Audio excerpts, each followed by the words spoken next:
요즘 이 코로나 바이러스 때문에 우리 한국에서는 난리도 보통 난리가 아닌 것을 우리가 접하게 됩니다. 얼마나 이 코로나 바이러스 때문에 우리 한국 사회가 정말 심각한 그런 상태까지 이르게 되었는지, 캐톨릭이 우리 한국 땅에 들어온 지가 236년이 됐다고 하는데 처음이라고 합니다. 236년 동안에 처음으로 우리 한국 전 교구에 있는 모든 성당들의 미사를 안 드리기로 결정을 했다는 겁니다. 뿐만 아니라 우리 개신교에서도 아주 내노라 하는 그런 대형 교회들이 있지 않습니까?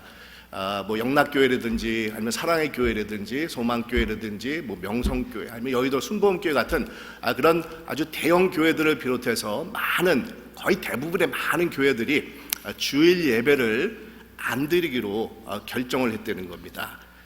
이런 것을 보면 우리 한국에서 이번 이 바이러스 사태를 예사롭지 않게 보고 있다라는 것을 우리가 알 수가 있는데, 일단 이곳 미국에 살고 있는 우리들은 이런 바이러스의 두려움에서 그래도 한 발자국 이렇게 떨어져 있는 그런 입장이지만, 그래도 우리가 굉장히 이렇게 두려워하고 이렇게 불안해하는 그런 마음들을 가지고 있는 것도 사실이 아닐까 이런 생각을 해보게 됩니다.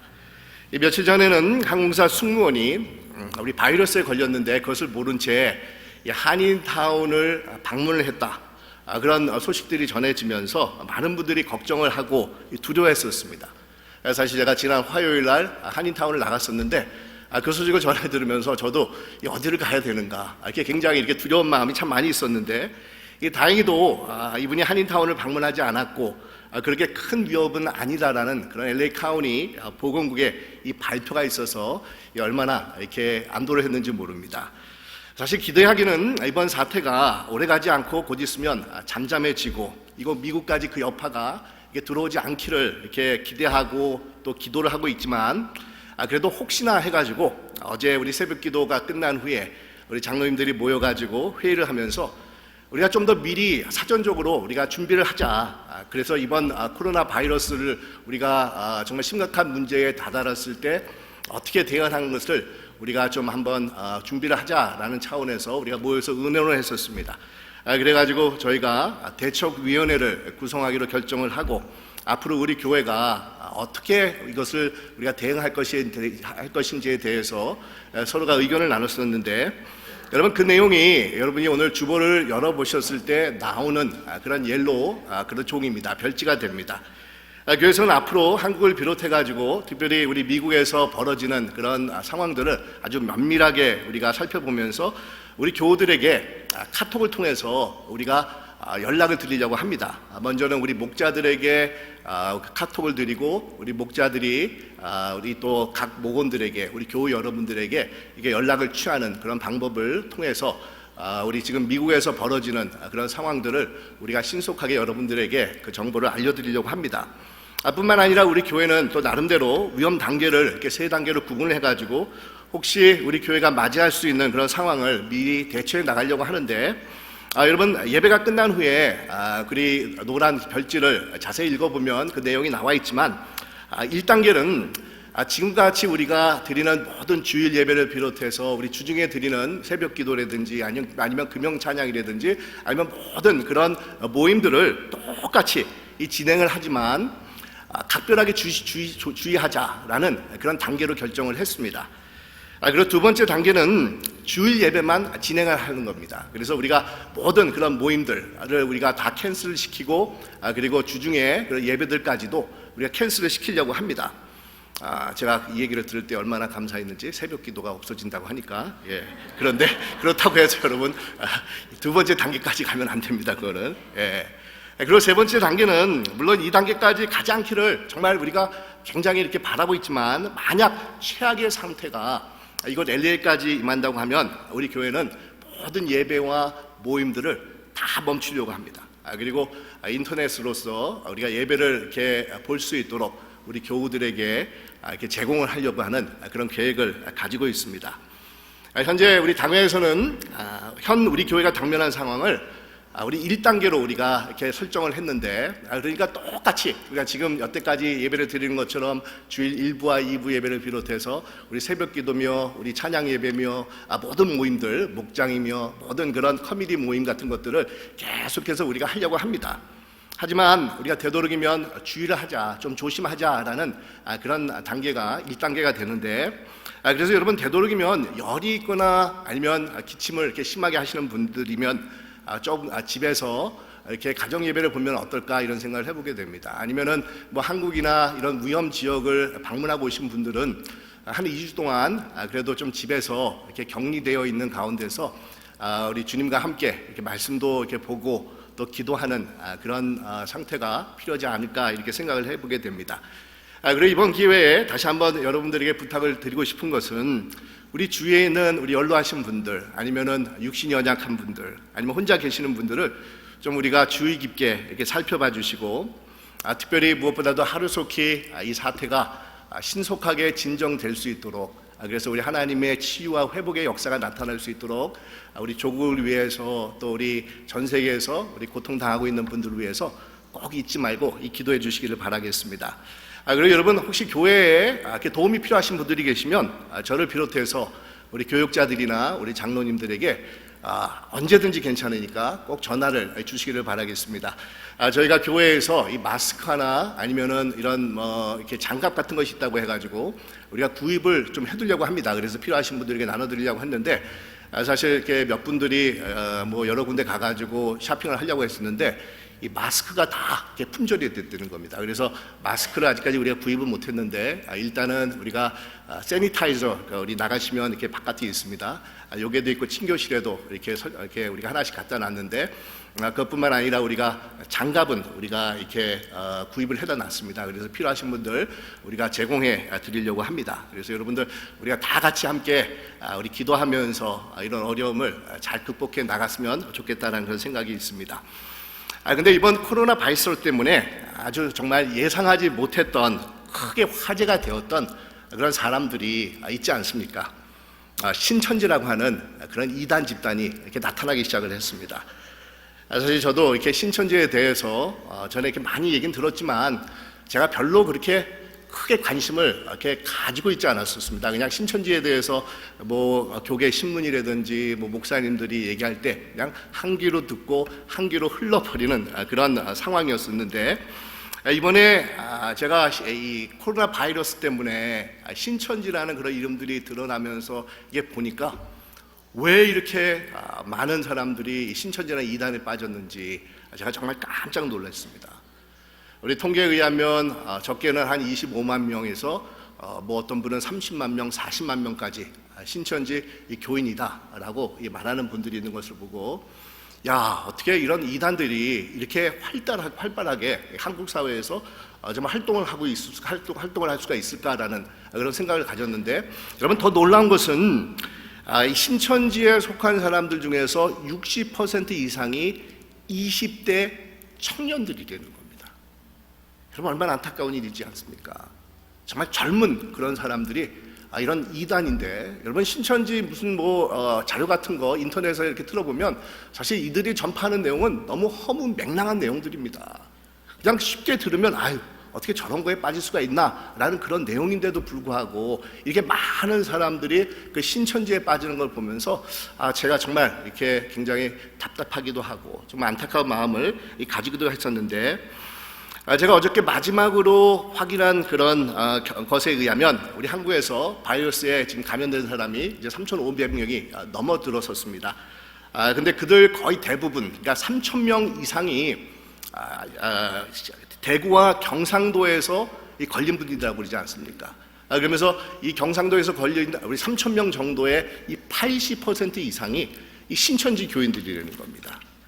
대구에 있었던 신천지 예배에 1,000명이 넘는 그런 사람들이 참석을 했는데 그것을 이렇게 참석했던 분들 중에서 슈퍼 전파자가 있어가지고 신천지 사람들을 중심으로 이 바이러스가 아주 그냥 굉장히 아주 빠르게 이 전파가 되었다는 겁니다.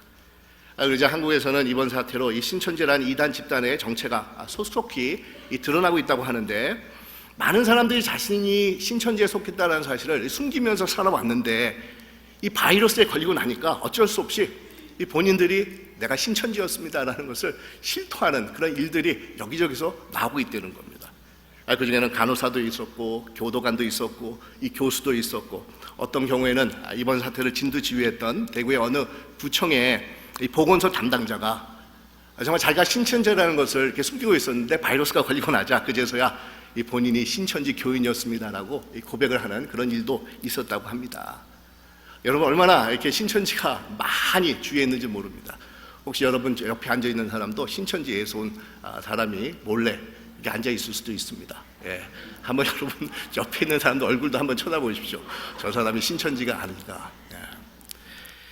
근데 요즘 크리스천들 중에서 개 중에는 이번 코로나 바이러스를 신천지들이 하도 이게 교회에 침투를 해가지고 이 교회를 무너뜨리려고 하고 이 교세가 확장이 되어 가자 우리 하나님께서 이들을 막으시려고 이 바이러스를 내리셨다라는 그런 이야기를 하는 분들이 있다는 것을 제가 들었었습니다.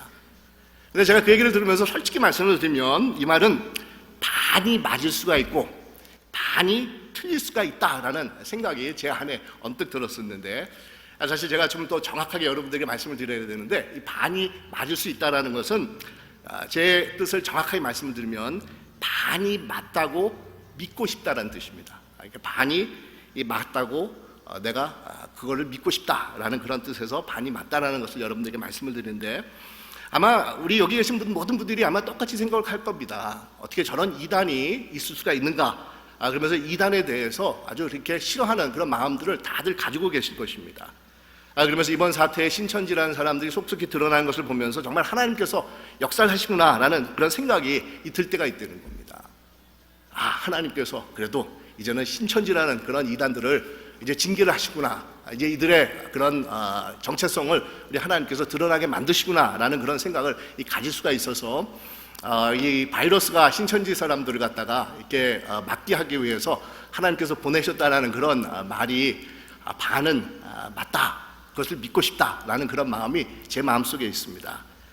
하지만 그렇다고 해서 하나님께서 신천지를 벌하시려고 이런 정말 고약한 바이러스를 보내셨다라는 것은 너무도 지나치고 아주 너무도 이렇게 황당한 비약된 그런 생각이 아닌가 이런 생각을 하게 되는데 여러분 우리 하나님께서 신천지를 벌하시려고 바이러스를 보냈다고 하면 이번 바이러스로 인해서 신천지와 아무 상관없는 들이 이 바이러스에 걸려가지고 고난을 당하고 또 사랑하는 가족들이 이게 죽어가는 것을 이게 체험한 분들도 계실 텐데 그런 하나님이라고 하면은 하나님은 정말 이해할 수 없고 무분별한 그런 하나님으로 비춰질 뿐이라는 겁니다.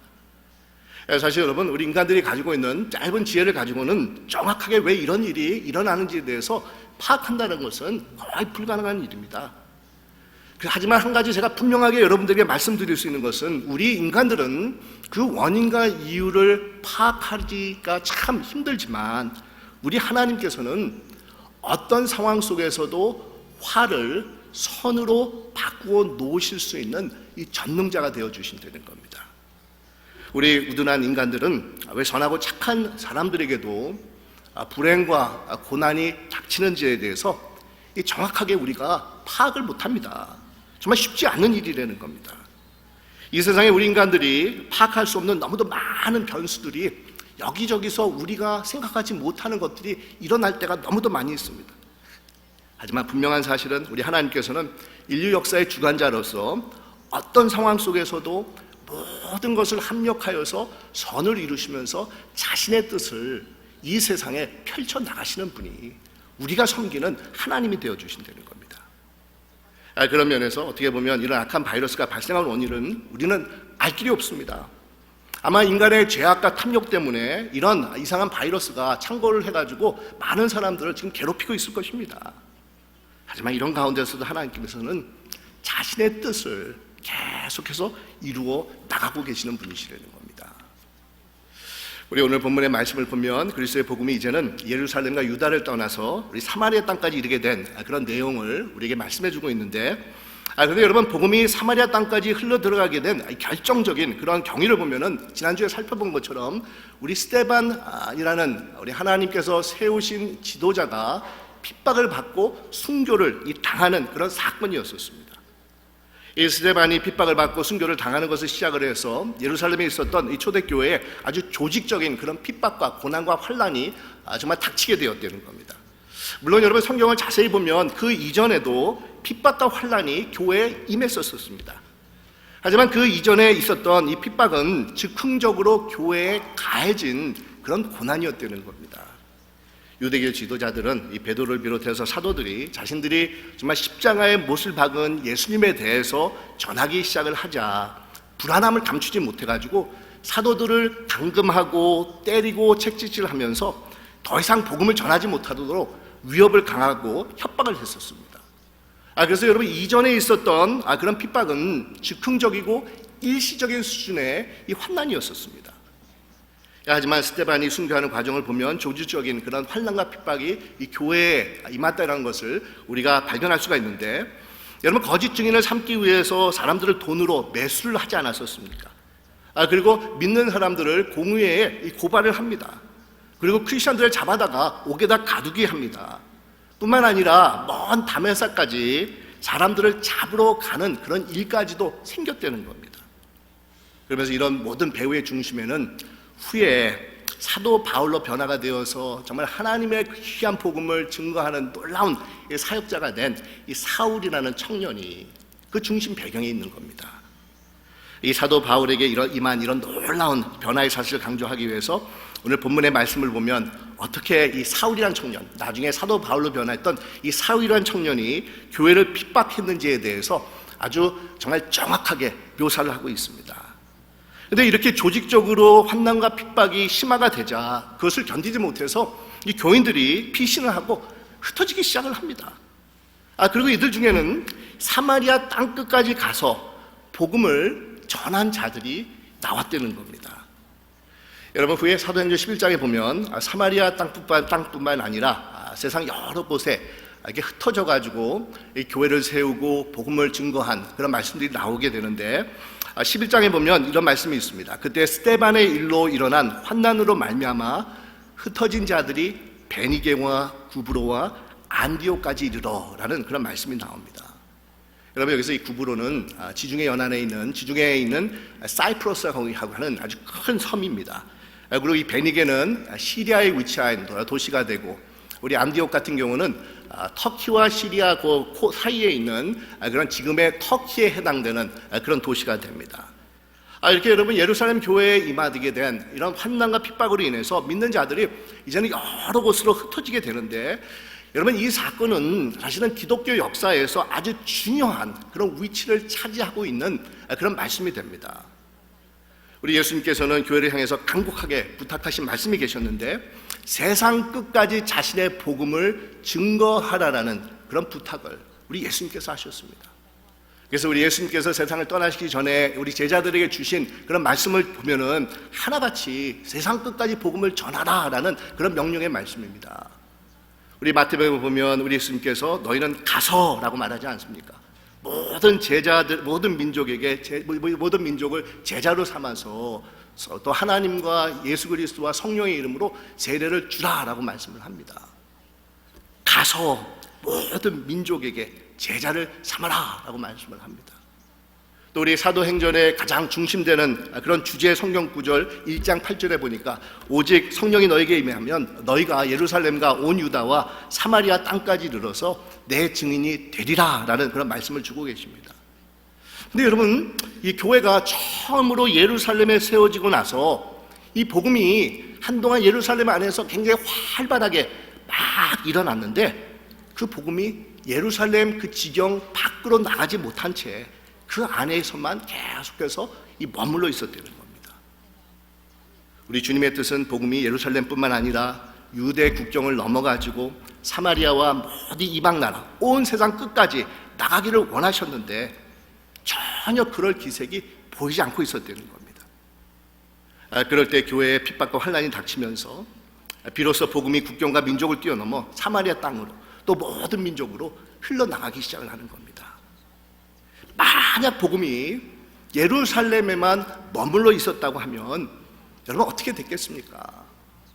아마 기독교는 그냥 로컬 종교로 그냥 그 자리에서 끝을 맺었을 것입니다.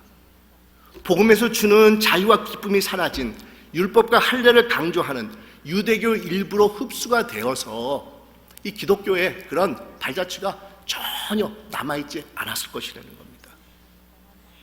그렇게 되면 결과적으로 하나님의 은혜로 주어지는 그리스도의 복음이 세상에 전해지지 못했을 것이고, 우리와 같은 이방 사람들은 복음을 받아들이지 못한 채 계속해서 어둠 속에서 살아가는 그런 존재들이었을 것이라는 겁니다. 이런 측면에서 하나님의 복음이 세상을 향해서 나오는 결정적인 역사의 시발점이 바로 오늘 본문 말씀에 기록된 핍박과 환란이 예루살렘에 임하게 되자 흩어져서 많은 크리스찬들이 복음을 전하게 되는 그런 말씀이 된다는 겁니다. 정말 세계 선교를 향한 위대한 첫 발자국이 거기서 띄어지게 되었다는 겁니다. 모든 민족을 향한 선교의 문이 바로 8장에서 활짝 열리는 놀라운 역사가 일어나게 되었다는 겁니다. 그런데 여러분, 그 과정을 보면은 하나님께서 예루살렘에 안주하려고만 하는 크리스찬들을 이 세상 밖으로 보내기 위해서 이 고의적으로 환난과 핍박을 교회에 주셨다라고 생각할 수가 있습니다. 실제로 정말 많은 학자들은 그렇게 해석하는 그런 분들이 있습니다. 충분히 일리가 있는 그런 해석이라고도 생각해 볼 수가 있습니다. 하지만 여러분, 우리는 정확하게 모른다는 겁니다. 하지만 한 가지 분명한 사실은 하나님께서는 어떤 상황 속에서도 그것을 초월해가지고 자신의 뜻을 이루어 나가시는 이 분이 되어 주신다는 겁니다.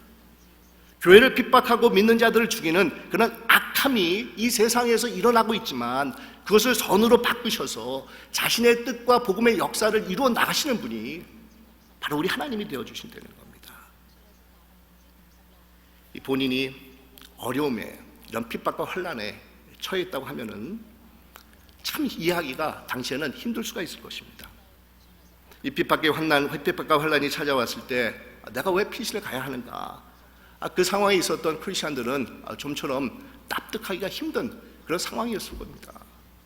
복음을 받아들여가지고 내가 하나님을 잘 믿으려고 하는데 왜 이런 어려움이 우리에게 닥치는지, 정말 예루살렘이 자신들의 삶의 터전이 되어서 그곳에서 뿌리를 내리면서 살고 있는데 이런 핍박으로 인해서 자신들이 잡혀가서 죽임을 당하든지 아니면 피신을 가야 되는 그런 사정이 임하게 되자 얼마나 이들의 마음속에 이 불안함과 걱정과 근심이 생겼겠습니까?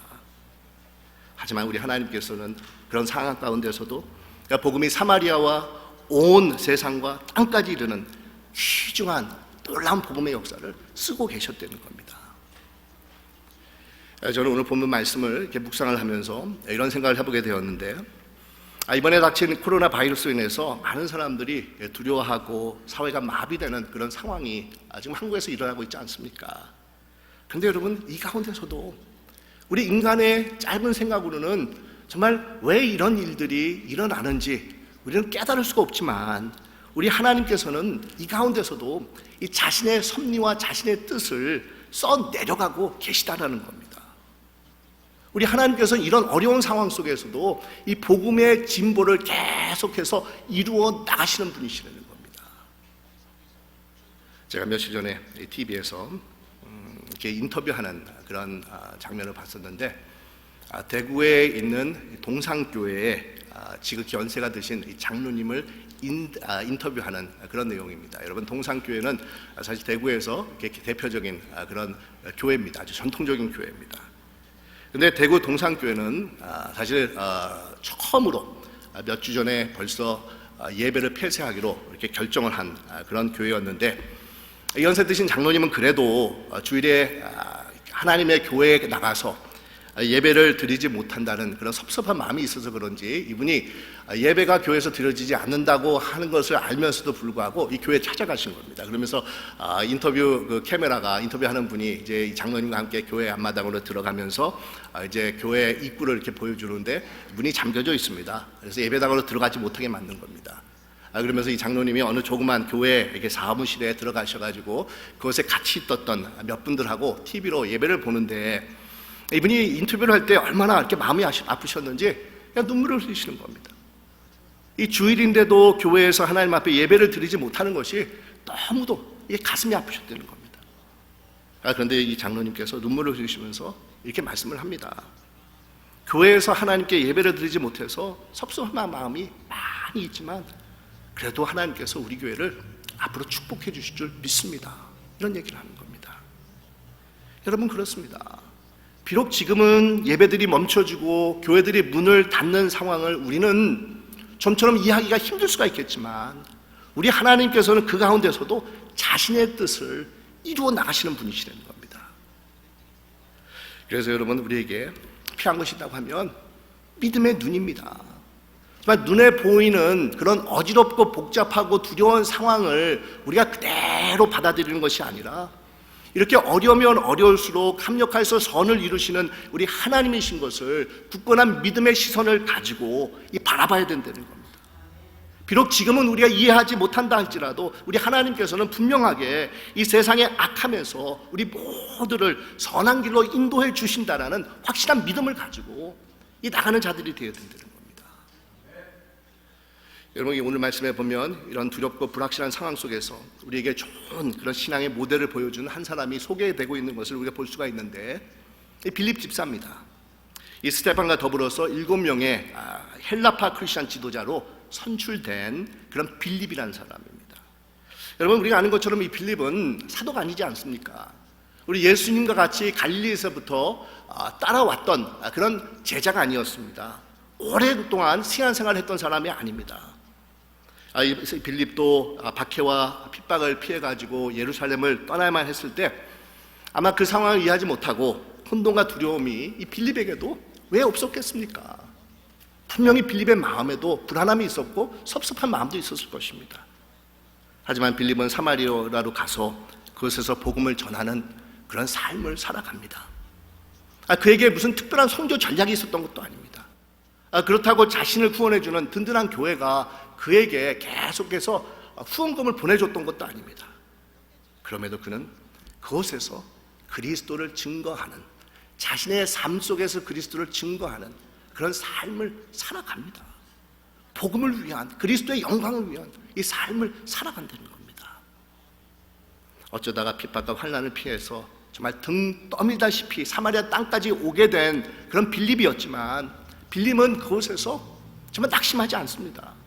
그 가운데서 주어진 하나님의 뜻과 사명이 있음을 깨달으면서 우리 하나님 앞에 순종하는 삶을 살아가고 있다는 겁니다.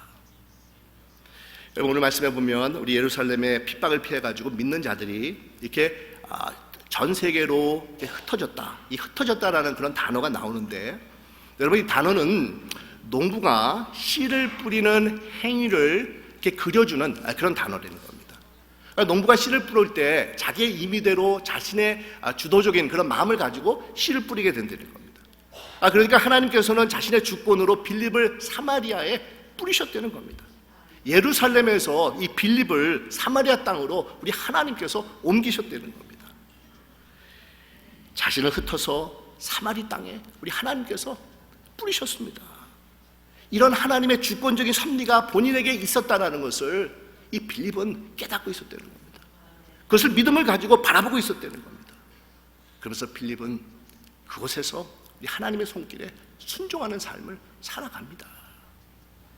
근데 여러분, 빌립이 간 곳이 사마리아 땅이지 않습니까?